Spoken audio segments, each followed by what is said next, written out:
Jill Murphy, the beloved children's author and illustrator known for creating The Worst Witch, has died of cancer aged 72. The author's most recent book, Just One of Those Days, was published in September last year. Her son Charlie Murphy said in a statement, "I feel beyond lucky to have had a mum like mine, and it's impossible to summarize the ways her absence will be felt." Murphy wrote the first Worst Witch book when she was just 18. It was published in 1974. The most recent and 8th installment in the popular children's series was released in 2018.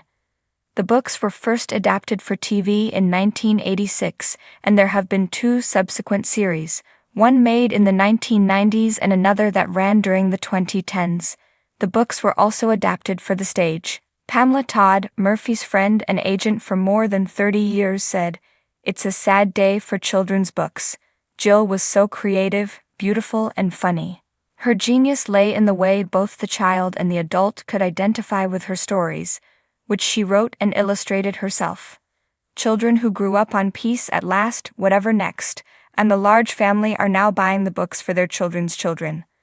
The little girls who created playground games around Mildred Hubble and her classmates are now directing, producing, and acting in the television series of The Worst Witch and the stage show, which last year took the Olivier Award.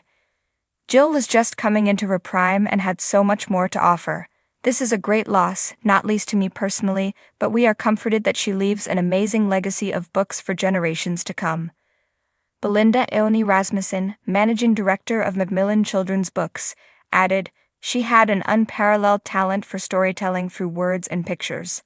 Virgil Abloh, the artistic director of Louis Vuitton and the first African-American to head a French luxury fashion house, has died of cancer at the age of 41. LVMH, the French holding company that owns Louis Vuitton, said on Sunday that Abloh had passed away earlier that day after several years' private struggle with the disease. "We are all shocked after this terrible news," said LVMH boss Bernard Arnault. "Virgil was not only a genius designer, a visionary, he was also a man with a beautiful soul and great wisdom. The LVMH family joins me in this moment of great sorrow, and we are all thinking of his loved ones after the passing of their husband, their father, their brother, or their friend." Fans reacted with shock and sorrow to the announcement, while celebrities including Luther star Idris Elba, musician and producer Pharrell Williams, and British rapper AJ Tracey paid tribute. In a post on Instagram, Abloh's family said, "For over 2 years, Virgil valiantly battled a rare, aggressive form of cancer, cardiac angiosarcoma. He chose to endure his battle privately since his diagnosis in 2019, undergoing numerous challenging treatments, all while helming several significant institutions that span fashion, art, and culture.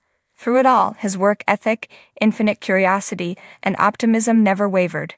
Virgil was driven by his dedication to his craft and to his mission to open doors for others and create pathways for greater equality in art and design.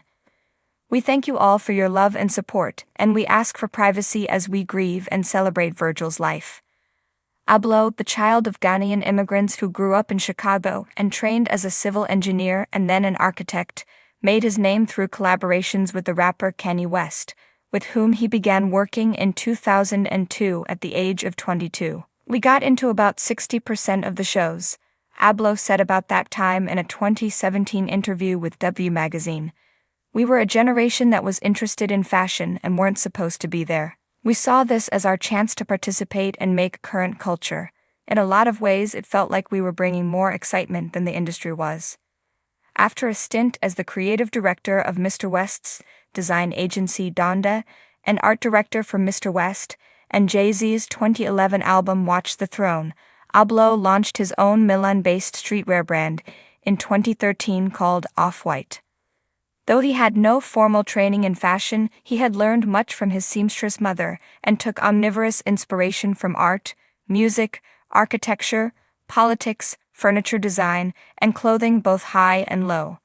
He ascended quickly, winning a British Fashion Award and collaborating with Warby Parker, Jimmy Choo, IKEA, and Nike, while opening shops in New York and Tokyo. Pamela Todd, Murphy's friend and agent for more than 30 years, said, "It's a sad day for children's books.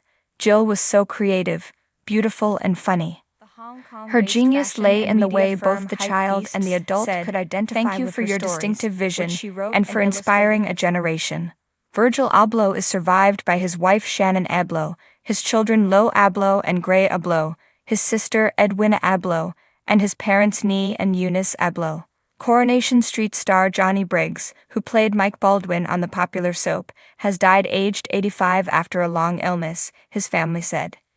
It is with great sadness that we announce the death of our father, Johnny Briggs, a statement said. He passed away peacefully this morning after a long illness, with family by his side. He was 85. Briggs's family requested privacy in order to quietly grieve as a family and remember the wonderful times we had with him.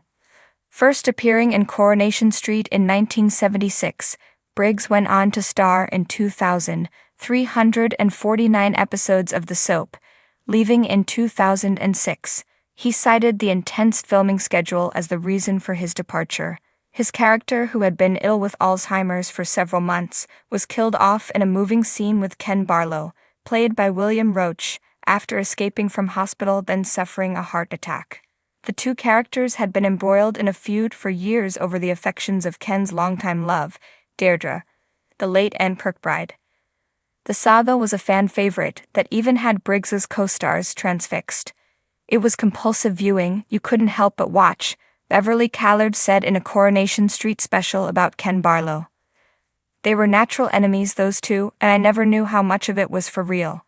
Amanda Berry said, the feud was so famous that it regularly made national headlines. When Deirdre eventually chose Ken in February 1983, the news was announced on the message board at Old Trafford during the League Cup semi-final between Manchester United and Arsenal.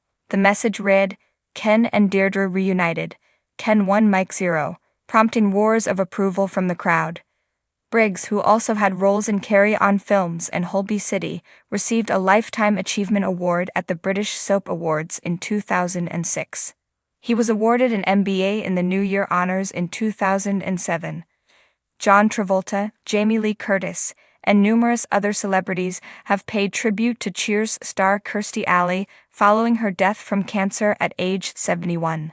Kirstie was one of the most special relationships I've ever had, said Miss Travolta, who starred with Ems Alley in the Look Who's Talking films and remained a close friend. I love you, Kirstie. I know we will see each other again. Ems Alley's Cheers co-star Kelsey Grammer likewise told Variety, I always believed grief for a public figure is a private matter, but I will say I loved her. Jamie Lee Curtis, who worked with Ems Alley on the TV show Scream Queens, also hailed her as a great comic foil in the show, and a beautiful mama bear in her very real life. As Curtis added, we agreed to disagree about some things but had a mutual respect and connection. Sad news. Other celebrities who paid tribute included country singer Travis Tritt, Terminator 2 actor Robert Patrick, community actor Yvette Nicole Brown, comedian Larry the Cable Guy, and radio and TV host Adam Carolla. Handmaid's Tale actor Ever Carradine credited Ems Alley with launching her career, adding that she threw the best parties and gave parakeets as our wrap gift, while Wicked and West Wing star Kristen Chenoweth said she was completely devastated. Ems Alley's children confirmed on Monday night that she had died following a short battle with cancer, which was only recently discovered. They said she was surrounded by her closest family and fought with great strength, leaving us with the certainty of her never-ending joy of living and whatever adventures lie ahead. In 2015, Ems Alley described Miss Travolta as the greatest love of her life, saying she had fallen in love with him during filming in 1989 but resisted an affair for the sake of both their marriages. Believe me, it took everything that I had, inside, outside, whatever, to not run off and marry John and be with John for the rest of my life, she said.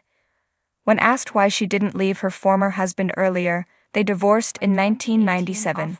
She said, because I feel like when you marry someone you're supposed to work behind only Goofy, by the List Index, which uses online shopping data and social media sentiment analysis. That was the year that Abloh was named artistic director of Louis Vuitton's menswear collections, the first African-American to win such a role. It is an honor for me to accept this position, he said at the time. Off-White, he said, is for the 17-year-old version of myself. whereas Vuitton is for the 37-year-old I am today. Meanwhile, he gained respect as a DJ, starting out with house parties in high school and later playing a nightclub residency at the Wynn Luxury Resort in Las Vegas, as well as 2 radio shows. For so long I didn't see designers that looked like me. Fllow spoke often of wanting to inspire younger generations with his example, saying there was an air of impossibility to his journey. I'm always trying to prove to my 17-year-old self that I can do creative things I thought weren't possible, he once said. In 2019, he told the New York Times, "For so long I didn't see artists or designers that looked like me in spheres of high art or high fashion, so I believed I couldn't do that. But now in this moment, in a way, I've become part of the establishment." He drew frequent inspiration from social media influencers and embraced so-called hypebeasts, a slang term for young men with money to burn who obsessively pursue every new product in street fashion. The former, he said, don't realize the power they have. They could become more relevant than fashion brands, while the latter were a powerful new influx into the art and fashion world whose hunger proved they knew better than the establishment. Explaining his fusion of youth culture into high fashion, he told Doug, "I don't come from where I'm supposed to come from, so I have to prove that this is design, that this is art, that this is valid." By showing off streetwear in art museums, he hoped to democratize the museum by bringing in new audiences, but mused ruefully that it might only be presenting an elite version of youth culture. "I want to see systemic change, not reactionary change." In his later years, the rise of the far right across the world, the coronavirus pandemic and the Black Lives Matter protests of 2020 brought out a more explicitly political strain. He worked with the conceptual artist Jenny Holzer, known for projecting stark political and philosophical statements onto public buildings, on a show addressing immigration and the refugee crisis. He provoked a backlash by denouncing looters during the George Floyd protests and appearing to only donate $50, £37.48, for demonstrators' legal fees, but later apologized for the comments and clarified that he had donated $205,000 to bail funds and related causes. That July, he raised $1 million to provide new scholarships for Black fashion students, later saying he had been disturbed by fashion companies issuing shallow declarations of solidarity, while he sat in meetings and calls that seemed ignorant of the crises going on outside. "Nobody knows how to talk about race," he told Vogue in October 2020. "It's so deep in our hearts, so full of different experiences. Or, in most cases, people don't even know what it could be to feel like you've been oppressed." He said he had often seen his career as a Trojan horse, saying, "My power is to show Black talent, Black people, and Black people inside of my output." Now he seemed to be wondering if that was enough. "I want to see systemic change, not reactionary change," he said. "I want to see the HR department empathize and sympathize with why this is an important issue, before they do it for PR. Does the fashion industry have a race problem? Well, it's so systemic and deep that it can't even look at itself when it represents itself." Tributes from Black stars across the world. In the background, since 2019, Fllow was also battling a rare and aggressive form of cancer known as cardiac angiosarcoma, where tumors form in the walls of blood or lymph vessels, usually starting in the heart. Fans were shocked and dismayed by the announcement, with one post on Instagram by the Louis Vuitton brand account receiving almost 250,000 likes within its first hour. "Fllow made Louis Vuitton fun again," said one comment. "My heart is broken," said Pharrell. "Virgil, you were a kind, generous, thoughtful, creative genius. Your work as a human and your work as a spiritual being will live forever." Aja Tracy tweeted, "Ripped Virgil, you did so much for all of us and showed me so much love early on. Thank you for everything." In a statement on Instagram, Questlove wrote, "The teachable lesson here is disrupt, provoke, be controversial, push buttons, be a conversation piece, live as a true artist."